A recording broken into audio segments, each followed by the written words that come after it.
Welcome back to the channel guys. आज की video में हम जिस आईपीओ को कवर करने वाले हैं ये मेन बोर्ड सेगमेंट में आईपीओ आया है। जीके एनर्जीज का ये आईपीओ रहने वाला है। अगर बात करें इस इशू की, ये 464.26 करोड़ रुपीस का इशू साइज रहने वाला है, जिसमें ये कंपनी 2 करोड़ 61 लाख शेयर्स का फ्रेश इशू लेके आ रही है। 42 लाख शेयर्स का ऑफर फॉर सेल रहने वाला है। बात करें इसके डेट्स की, 19 सितंबर को ये इशू स्टार्ट होगा, 23 सितंबर को क्लोज हो जाएगा, 24 सितंबर को इसकी अलॉटमेंट पता लगेगी, रिफंड्स एंड शेयर्स क्रेडिट 25 सितंबर को होंगे एंड ये कंपनी लिस्ट हो जाएगी 26 सितंबर को। ये 2 रुपए की फेस वैल्यू पे आया है। Book building type of issue है। 145 टू 153 पर शेयर पे प्राइस बैंड दिया गया है। 98 शेयर्स का एक लॉट रहेगा जो कि आपको रिटेल कैटेगरी में अप्लाई करना होगा, जिसके 14,994 रुपीस की बिड लगेगी। स्मॉल एचएनआई कैटेगरी में मिनिमम 14 लॉट एप्लीकेशन लगानी होगी। 1372 शेयर्स की जो कि 2,09,916 रुपए की बिड लगेगी। बिग एचएनआई कैटेगरी में मिनिमम गाइस 67 लॉट्स की आपको एप्लीकेशन लगानी होगी जो कि 6,566 शेयर्स की रहेगी, जिसके लिए 10,04,598 रुपीस की बिड लगानी होगी। प्री इशू जो प्रमोटर की होल्डिंग है वो फिलहाल 93.29% पे है, यानी कि इन्होंने कई बार पैसे रेस करे जिस वजह से इसका फेस वैल्यू भी काफी कम है। पोस्ट इशू जब आईपीओ लिस्ट हो जाएगा, प्रमोटर की होल्डिंग 78.64% है। तो इस प्रमोटर को गाइस अपना स्टेक दोबारा से सेल करना होगा। जो सेबी के नॉर्म्स है, मिनिमम शेयर होल्डिंग जो पब्लिक की होनी चाहिए उतनी नहीं हो रही है, तो अगेन एक राउंड ऑफ सेलिंग आ सकती है इसके शेयर्स में, या फिर हो सकता है ये ऑफर फॉर सेल दोबारा कर दें। इसके बारे में तो टाइम के साथ ही हमें पता लग जाएगा। ये कंपनी अपने आप को 3103 करोड़ के मार्केट कैप में लेके आ रही है। एंड अब बात कर लेते हैं ये कंपनी है क्या एंड करती क्या है। ये कंपनी इनकॉर्पोरेट हुई थी 2008, जिसमें ये कंपनी ईपीसी सर्विसेज ऑफर करती है solar powered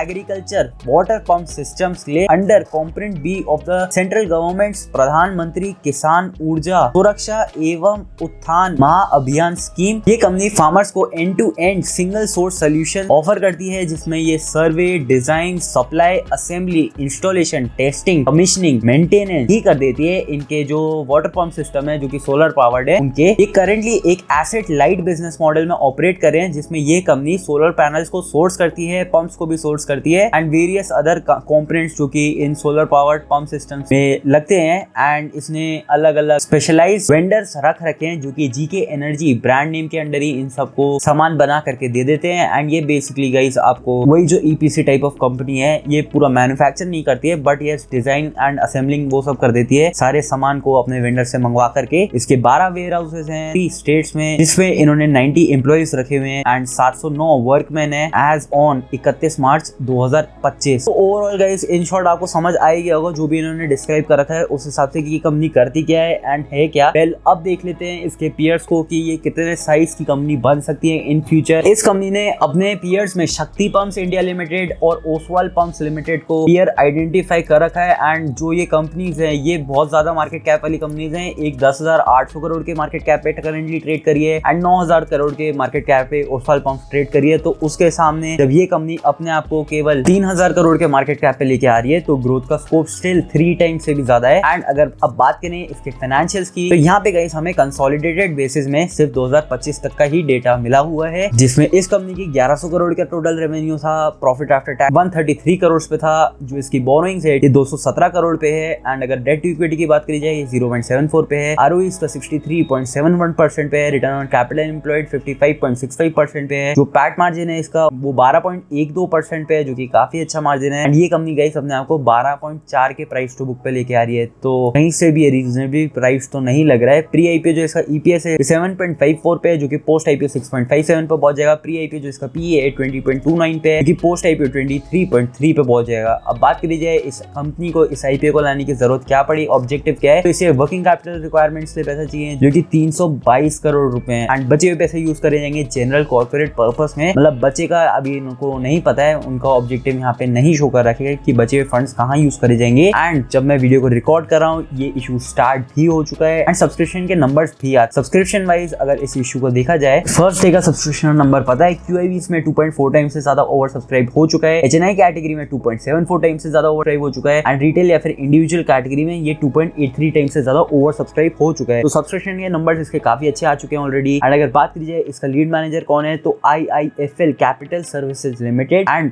HDFC bank limited 2 lead managers हैं, जिससे हमें ये पता है कि सब्सक्रिप्शन के नंबर्स आ जाने चाहिए एंड वो आ भी चुके हैं। अब जब इसके पीयर से इसको कंपेयर करा जाए तो ROE एंड ROCE के टर्म्स में दोनों की ही इसके जो नंबर्स हैं काफी ज्यादा कंपेरेबल है। इतने जो बड़े साइज के कंपनीज ऑलरेडी हो चुकी हैं। उसके साथ ही जो ये कंपनी है जैसे कि शक्ति पंप्स है, ये 9.06 के प्राइस टू बुक पे करंटली ट्रेड कर रही है। तो उस हिसाब से देखा जाए ये थोड़ी सी एक्सपेंसिव वैल्यूएशन में करंटली मार्केट में अपने आईपीओ को लेके आ रहे हैं। तो यहाँ से इसमें पैसे डाल करके आगे चल के इतनी ही ग्रोथ पे मेंटेन करते हैं वो थोड़ा सा मुश्किल हमें लगता है। तो साथ ही गई पी यहाँ पे अगर देखा जाए इस कंपनी का 23 पे आ रहा है, जिसके हिसाब से भी अगर हम इसे इसके पीयर से कंपेयर करें तो पी वाई से थोड़ी सी सस्ती वैल्यूएशन पे आ रहा है। तो ओवरऑल देखा जाए ना, तो जो मार्केट में ऑलरेडी प्लेयर्स हैं उनकी ग्रोथ काफी जबरदस्त है, जिस हिसाब से हमें ये पता लगता है कि ये जो सेक्टर है इसमें जो टेल विंड है वो काफी अच्छी है, यानी कि इस सेक्टर की जो कंपनी है वो काफी अच्छी तरीके से ग्रो कर पा रही है। यहाँ पे स्टैंड अलोन फिगर्स हमें मिले हुए हैं, बट स्टैंड अलोन बेसिस को मैं 2025 का ही यहाँ पे स्टैंड अलोन नहीं दे रखा है, तो उस हिसाब से मैं ग्रोथ को कैसे कैलकुलेट करूं वो यहाँ पे पता नहीं है, क्योंकि भाई 2025 का सिर्फ यहाँ पे सिर्फ कंसोलिडेटेड फाइनेंशियल इन्फॉर्मेशन दे रखी है। मतलब इसको मैं कैसे कंपेयर करूंगा कंसोलिडेटेड एंड स्टैंड अलोन को, बट स्टिल जिस हिसाब की ग्रोथ हमें दिख रही है उस हिसाब से सेक्टर वाइज जो कंपनीज है वो काफी अच्छा परफॉर्म कर रही है। उस बेसिस में ये कंपनी भी आगे चल करके अच्छा परफॉर्म कर सकती है, बट उसके लिए इसे हमें ट्रैक करना होगा। अब इस इशू में हमें करना क्या चाहिए? वेल करेंटली अगर बात करें मार्केट में इसकी डिमांड की तो 16.34 पे इसका ग्रे मार्केट प्रीमियम चल रहा है, जिसके हिसाब से 2450 रुपए तक का प्रॉफिट हो सकता है एक लॉट के ऊपर। तो अब इसमें लिस्टिंग गेन के हिसाब से अप्लाई किया जा सकता है, बट इन्वेस्टमेंट के हिसाब से ना ये 12.39 के प्राइस टू बुक में आ रहा है, जो कि भाई यहाँ से आप कितना ही कमा लोगे। ये इतना ज्यादा प्राइस टू बुक में ट्रेड कर रहा है, अगर ग्रोथ इसी हिसाब से बनी रही एंड जिस पी में करेंटली अवेलेबल है उस हिसाब से तो आगे चल करके पैसा बन सकता है। बट अगर इसके प्राइस टू बुक को देखा जाए तो ये बहुत ही ज्यादा एक्सपेंसिव वैल्यूएशन में अपने आईपीओ को लेके आ रहे हैं। लिस्टिंग गेन के लिए मैं पर्सनली इसमें अप्लाई करूंगा, बट अगर मेरे को इसका अलॉटमेंट नहीं आया तो भाई इसमें रिस्क लेने वाली ही बात होगी, बाद में इसमें इसके शेयर्स को बाय करना। बाकी यस, इस सेक्टर की कंपनीज को हमें डेफिनेटली देखना चाहिए। इस सेक्टर में जो रेवेन्यू ग्रोथ है वो काफी ज्यादा अच्छा है, तो उस हिसाब से इस सेक्टर में आप अपनी नजर बना के रख सकते हैं। जो कंपनीज ऑलरेडी इतनी बड़ी साइज की हो गई हैं वो काफी अच्छा कर रही हैं, वो आगे भी अच्छा करें ऐसा हो सकता है। एंड इसका मतलब ये नहीं है कि भाई 3000 है तो 10,000 बढ़ जाएगा एंड 10,000 वाला 30,000 नहीं हो सकता, ऐसा कुछ नहीं है। अगर उसमें ग्रोथ आती रही तो उसका मार्केट कैप भी इंक्रीज हो सकता है। मैंने कई सारी ऐसी कंपनीज में देखा है जो कि लगती स्टार्टिंग में काफी ज्यादा एक्सपेंसिव है, बट वो एक्सपेंसिव ही और ज्यादा एक्सपेंसिव हो जाता है। तो ऐसा भी आपको कभी भी नहीं सोचना है कि वो और ज्यादा नहीं बढ़ सकते, जो कि ऑलरेडी 10-11 हजार करोड़ मार्केट कैप में फिलहाल अवेलेबल है। तो यही है मेरा टेक इस आईपीओ के बारे में। आपको इसे कहीं भी एक एडवाइस के हिसाब से नहीं समझना है, ये सारी चीजें हमने डिस्कस करी हैं, तो उस बेसिस में आप अपना डिसीजन खुद से ले सकते हैं या फिर अपने फाइनेंशियल एडवाइजर से एडवाइस लेकर के ले सकते हैं। मेरे बोलने में गाइस आपको कुछ भी नहीं करना है, क्योंकि कोई भी नुकसान होगा मैं भाई उसमें आपकी हेल्प नहीं करूंगा, मेरा उसमें कोई लेना देना नहीं है। आपको कोई भी लॉस होगा गाइस उसके जिम्मेदार आप ही हो, फुल डिस्क्लोजर है। ये वीडियो आपको पसंद आई वीडियो से लाइक करना, चैनल को देना सब्सक्राइब। मिलता हूं बहुत जल्द एक और न्यू वीडियो के साथ। Till then bye guys.